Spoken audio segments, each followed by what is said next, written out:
All right, this is lesson 24, greatest common factor. Sometimes you'll hear that called greatest common divisor. So if you hear greatest common factor, if you hear GCF and then you hear GCD, they're the same thing. A factor and a divisor are the same thing. So there's a bit of information I want you to put into your notes, some vocabulary things I want in your notes, and some divisibility rules. So we're going to be writing a couple things down. The first vocabulary that I want you to go ahead and write down is what a factor is, and it's the same for divisor. A factor and divisor mean the same thing. So the factor is a building block of a number. Go ahead and write that down. And what I mean by that is, let's say I have the number 12, and I wanted to know what his factors are. What I'm asking is what numbers would multiply together in order to equal 12? Well, I could do 1 times 12. Those are factors of 12, because if I multiply them together, they're 12. 2 times 6 are factors of 12, because 2 times 6 equals 12. And 3 times 4, because 3 times 4 equals 12. So if I were to ask you what the factors of 12 are, it would be any of these numbers, 1, 2, 3, 4, 6, and 12. So when we're talking about greatest common factor, what we're talking about is greatest meaning the largest, common meaning the shared, factor, the building block. So let's look at how that plays out. So if I wanted to know what the greatest common factor between 12 and 21 is, I could do this. I could say, well, what are my factors of 12? Let me see. It's 1 times 12 is one set, 2 times 6 is another set, and 3 times 4 equals 12, so that's another set.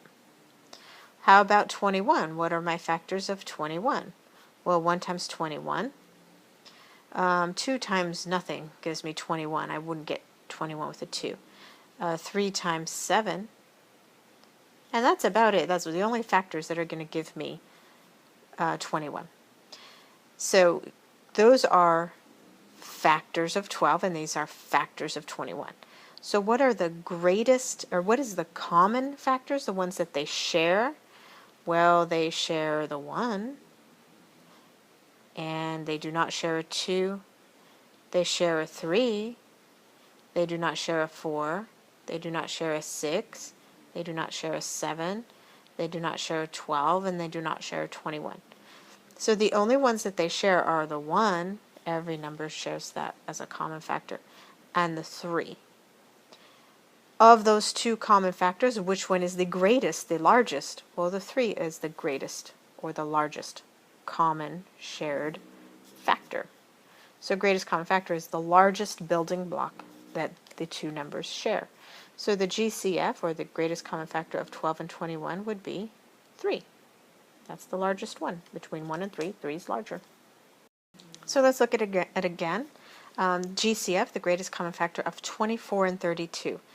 Now, sometimes if the numbers get really big, this process can take quite a while. So I do have something to show you in a moment that might help simplify things a little bit. But I still want you to understand what we're doing. So my factors of 24 would be 1 and 24, 2 times 12, 3 times 8, and 4 times 6. My factors of 32 are 1 times 32, 2 times, if you're not sure, do it in little chunks. Remember how I said about the waffle? Don't shove the whole waffle in your mouth. So if I do this, this is a nice little shortcut. 2 into 3. Oh, that's easy. Once. And 2 into 12, 6 times. Okay, so it's 2 times 16.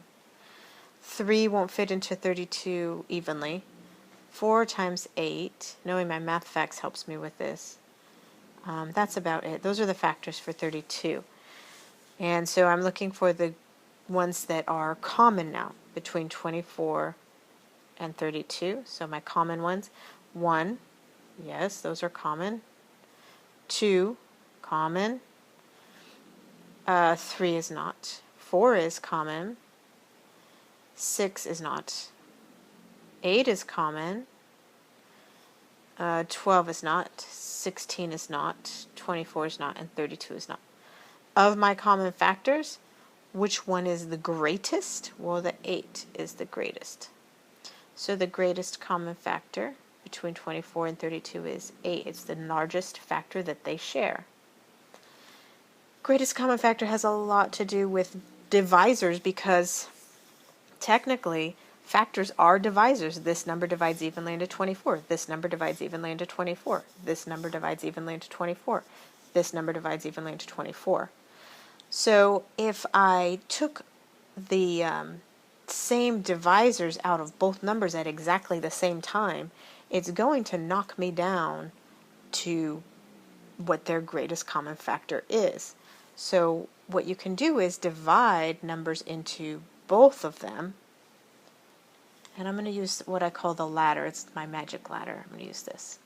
So this is the shortcut, the tool I was saying, because if these numbers get big, you're doing factors and factors and matching, and it takes a while. So this is kind of a shortcut. It's kind of reversing it and saying, all right, well, I'm going to pull out their common factors and see what I have left. So here's how I do it. I take the numbers 24 and 32, and I put them on the top of my magic ladder. And I ask myself, what number can divide evenly into both of those numbers? And here's where it's going to become important to be recognizing some of your divisibility rules. So here are some of the divisibility rules that you'll want to kind of keep in mind. It'll help you narrow down what numbers can divide evenly into all these numbers. So you have the 2 rule. 2 divides into any number that ends in 0, 2, 4, 6, or 8. Well, look it up here. I have a number that ends in a 4 and a number that ends in a 2. So I could look at that and go, oh, 2 is going to divide into that evenly. The 5 rule, 5 ends, any number that ends in 0 or 5, 5 will divide into evenly. The 10 rule, any number that ends in 0, 10 will divide into evenly. And the 3 rule, this one's pretty cool actually.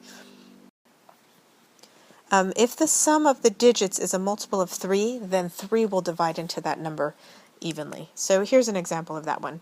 I have the number 15 and I'm wondering, I wonder if 3 goes into that evenly. Well, if I take the 2 digits 1 and 5 and I add them together, 1 plus 5, I get 6. Well, if I count by 3, I will land on 6. 3, 6. So 6 is a multiple of 3. So 3 will divide into 15 evenly. You probably could have known that just from 15, but it's really handy when you get to the point of large numbers like, let's say, 72, and you wonder, I wonder if 3 goes into that or not. I don't know. Does 3 go into that? I don't know. So this magic 3 rule, which is just really helpful for this, you would say, well, what's 7 plus 2? I'm going to add those 2 digits together. So you're adding these 2 digits together. So 7 plus 2 is 9. Is 9 a multiple of 3? If I count by 3, well, I land on 9. 3, 6, 9. Yes, I do. So that just tells you that 3 divides evenly into 72. And watch. If I take my small bites of my waffle, 3 fits into 7 2 times without spilling over. And gives me 6. I subtract and I get 3 into 12 4 times with no remainder. So it goes in exactly 14 times. So we knew it did because of the super cool 3 rule. Okay, so now that those rules are there, and you really do want these copied into your notes, so make sure to pause and copy those if you haven't already. Those are going to help you with this lesson and the next one as well. So now that those are copied down, let's use these to help guide us through this. So back to this. I was taking numbers and dividing them, the factors that went into both of them evenly at the same time, just to remove them out of here at the same time. So I had mentioned that the 2 rule would work here because both of these end in either 0, 2, 4, 6, or 8. So I know that 2 is going to divide evenly into both of those numbers. So I'm going to put a 2 on the line here. And I'm going to divide 2 into 24. Well, if you know your math facts really well, you know it's 2 times 12 gives you 24. If you don't, then use the small bites instead of biting the whole waffle. 2 fits into 2 once. and 2 fits into 4 twice. So then you are going to put 12 underneath here for the magic ladder. And then you're going to ask yourself, how many times does 2 fit into 32? Well, remember, we did that already over here, so we'll just use what we've used already. And that's 16 times. Draw a ladder under it. And then we're going to ask ourselves, is there a number that can divide evenly into both of these numbers? Now, you might notice a couple of numbers. Some of you might say, oh, looky there. The ends in a 2 and it ends in a 6. So the 2 rule, 2 divides into it evenly. Yep, that would be fine. And if you did that, you would continue on towards your answer. But some of you might notice this and say, hey, 12 and 16, 4 times 3 is 12, and 4 times 4 is 16. So 4 divides evenly into 12, and it divides evenly into 16. So if you notice that, great. That just saves you a step later. So 4 goes into 12 3 times. So basically I'm saying 4 times 3 is 12. It's like an upside down division box, right? I'm just kind of upside downing it. And 4 into 16 is 4 times. And now I ask myself, is there a number that will divide evenly into both 3 and 4, other than 1? A number other than 1, or a factor other than 1, that will divide evenly into 3 and 4?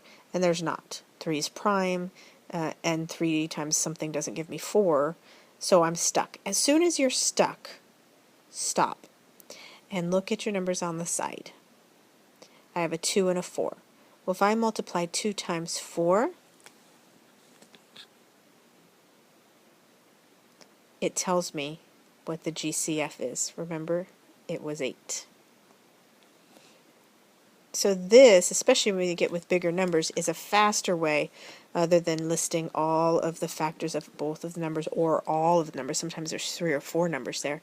So if I just divide the factors into it to remove them out of there, it leaves me left with the GCF. That's pretty cool. As you practice it, you'll find that it's cooler and cooler. So let's find the GCF of 12 and 21, and we'll use the ladder now to do that, the magic ladder, or the broken ladder. Sometimes I call it the broken ladder because it doesn't have a leg over on this side. You could put one, I suppose, but I don't.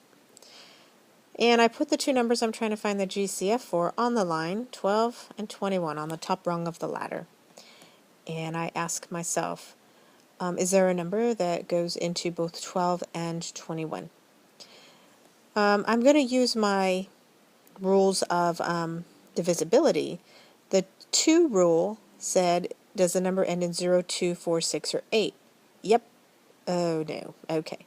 The 5 rule said, does the number end in 0 or a 5? No. No. Do they both end in a 0? No. No. All right, let's try that super cool 3 rule then. If I add these 2 digits together, 1 plus 2 is 3. Does 3 land? Is 3 a multiple of 3? Sure it is. It's the first multiple of 3. And 2 plus 1 is 3. Oh, well, that's also 3 is going to go into that. So using the super cool 3 rule, I found out that 3 does in fact divide into both numbers. I'm looking for numbers over here that divides into both numbers evenly with no remainders. That's what I'm looking for. That's what goes here. So 3 divides into 12 4 times because 4 times 3 is 12. It's like an upside down division box. And 3 divides into 21 7 times because 7 times 3 is 21. Now I ask myself, is there a number that divides evenly into 4 and also divides evenly into 7? 7 is prime, so no, there's and 4 doesn't go into 7 evenly, so no, I'm stuck. Once you're stuck, whatever numbers are on the side here, you multiply them together. Well, there's only this one number here, so I'm just going to say that that is my GCF. It is 3.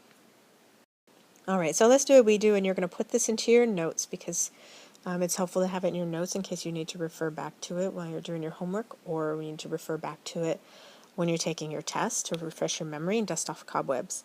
So copy this down into your notes. We're going to do the GCF, or GCD, of 18 and 56, and we're going to use the ladder to do that. Broken ladder, 18 and 56. And so I'll be looking for numbers that divide evenly into 18 and also into 56. I'm not sure, but I do notice that that's an 8 and that's a 6. So 2 will divide into both of these numbers because I remember my divisibility rules. They're right there on your notes. And I know that 2 into 18 is 9 because 2 times 9 is 18. But the one I'm not sure about, 2 times what gives me 56? How many times does 2 fit into 56? I am not sure, and I do not feel like counting by 2 all the way up until I get to 56. That will take me a long time. So a good shortcut for that is just to do the one bite at a time. 2 fits into 5 twice,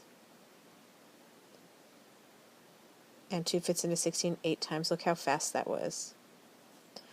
So it's 28. 28 times 2 equals 56. And now I need to look at this number and see if there's a number that goes evenly into both of them. So I'm going to think of my divisibility rules again. This number does not end in a 0, 2, 4, 6, or 8. It ends in a 9, so 2 doesn't go into that. It would go into there, but I need a number that divides evenly into both of them, is what I'm after. 3 will go into that. Let me try that super cool 3 rule. 2 plus 8 is 10. 3 does not go into 10 evenly, so 3 will not go into that number evenly either. 5 won't go into that. 10 won't go into that. Nothing. We're already stuck right away. That was fast. So we look at the side and we multiply any numbers on the side together. Well, there's only that one number. So our GCF is 2. Okay, it's your turn for a you do. Give it a shot. You might get stuck along the way, but that's okay. We're practicing it and we're just learning it. So give it a shot. You're going to find the GCF of 25 and 60. Pause the video and try it, and then push play when you need my help or when you have an answer. So I'm going to do the broken ladder here, and at the top of the line I'm going to put my two numbers that I'm finding the GCF for, 25 and 60. And what I notice right away, I'm just glancing over at the divisibility rules that you have written down in your notes, is that this number ends in a 5 and this number ends in a 0. So I know that 5 will divide evenly into both of those numbers. And I know how many times it'll go into 25, because I know those math facts. 5 times 5, it gives me 25, so that's a 5. I really don't know how many times 5 goes into 60. I can count by 5s until I hit 60, but that might take me a little while when it's just pretty quick just to do it this way, little bite at a time. 5 goes into 6 once, with 1 left over. 5 goes into 10 twice, and that was much faster. Now a number that goes into both of these numbers evenly, well, that ends in a 5, but that doesn't, so 5 doesn't go in. This ends in a 2, but that doesn't, so 2 doesn't go in. 5 is prime and never hits a 12, so I'm stuck already. Unfortunately, all my examples for you only had one number on the side. However many numbers I end up with down here, because I would go until I got stuck. Well, I got stuck there. However many numbers you have over here, you would just multiply them together to get your GCF. In this case, I only have the one number, so my GCF is 5.